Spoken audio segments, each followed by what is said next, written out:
अस्सलामुअलैकुम, welcome to देसी kitchen हांडी। आज की जो हमारी रेसिपी है वो है दूध का सालन यानी कि मिल्क करी।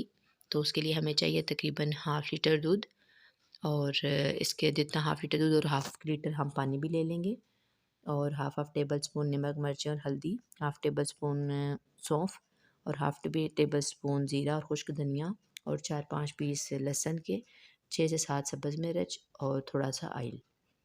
तो सबसे पहले हमने लहसुन और खुश्क धनिया और ज़ीरा इसको हमने पीस लिया। पैन ले लेती हैं। अब इसमें हम ऑयल शामिल करेंगे या हमने डाल दिया।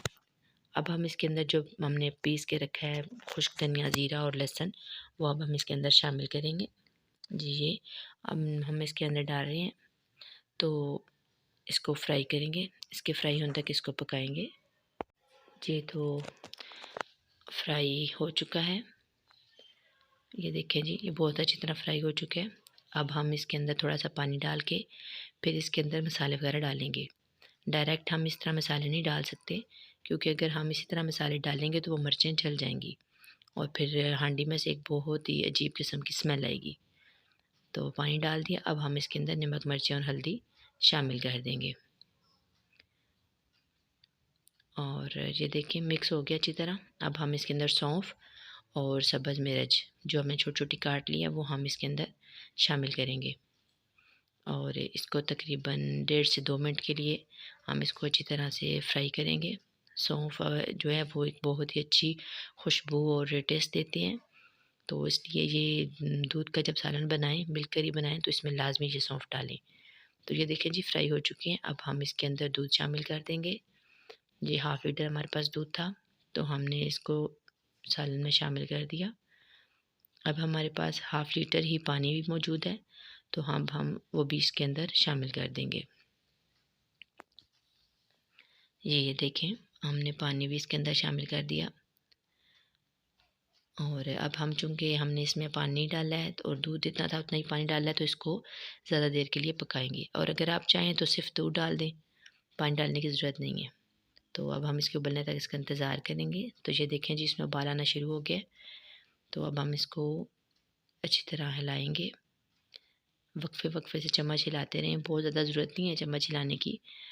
तो ये देखें अब इसमें उबाल आना से शुरू हो चुका है। तो अब हमने इसको कवर नहीं करना, बल्कि बगैर कवर के रखना है और ये उबलता रहे। लेकिन इतना इसको उबालना है कि चूल्हे को हमने उतनी फ्लेम पे रखना है कि दूध उबलना, ये सालन उबलना शुरू हो जाए लेकिन ये गिरे ना। तो मीडियम से थोड़ा सा कम रखेंगे हम फ्लेम को, ताकि ये जो है सालन उबले तो बाहर ना गिरे। तो तकरीबन 4 से 5 मिनट तक हम इसको उबलता हुआ छोड़ देंगे। लेकिन अगर आपने पानी नहीं डाला, सिर्फ दूध डाला है, तो उसको 2 से 3 मिनट भी काफ़ी हैं। तो अब हमने जितना दूध था उतना पानी शामिल किया है, तो इस वजह से हमें इसे थोड़ा ज़्यादा उबालना होगा ताकि इसका टेस्ट जो है वो बहुत अच्छा सा बन जाए। तो ये देखें 4-5 मिनट हो चुके हैं और ये देखें जी माशाल्लाह सुभान अल्लाह, बहुत ही अच्छा और ख़ूबसूरत सालन बना है। तो अब हम इसके अंदर सब्ज़ धनिया शामिल करेंगे। सालन चूल्हे से उतारने के बाद अब हम इसमें सब्ज़ धनिया शामिल करेंगे। जी तो अल्लाह ताला से दुआ है कि अल्लाह ताला हमारे रिज़्क में बरकत अता करे और हमें अपनी बेशुमार नेमतों पर शुक्र अदा करने वाली ज़ुबान अता करे, आमीन। जी तो व्यूअर्स हमारी रेसिपी को घर पर ज़रूर ट्राई करें और फिर ये कैसी बनी ये हमें कमेंट सेक्शन में ज़रूर बताएं। और अगर आप हमारे चैनल पर न्यू हैं तो लाज़मी हमारी वीडियो को लाइक करके सब्सक्राइब कर दें, ताकि हमारी आने वाली हर वीडियो की नोटिफिकेशन आपको सबसे पहले मिल सके। जी तो मिलते हैं एक नई वीडियो के साथ, तब तक अपना बहुत ख्याल रखिएगा। अल्लाह हाफिज़।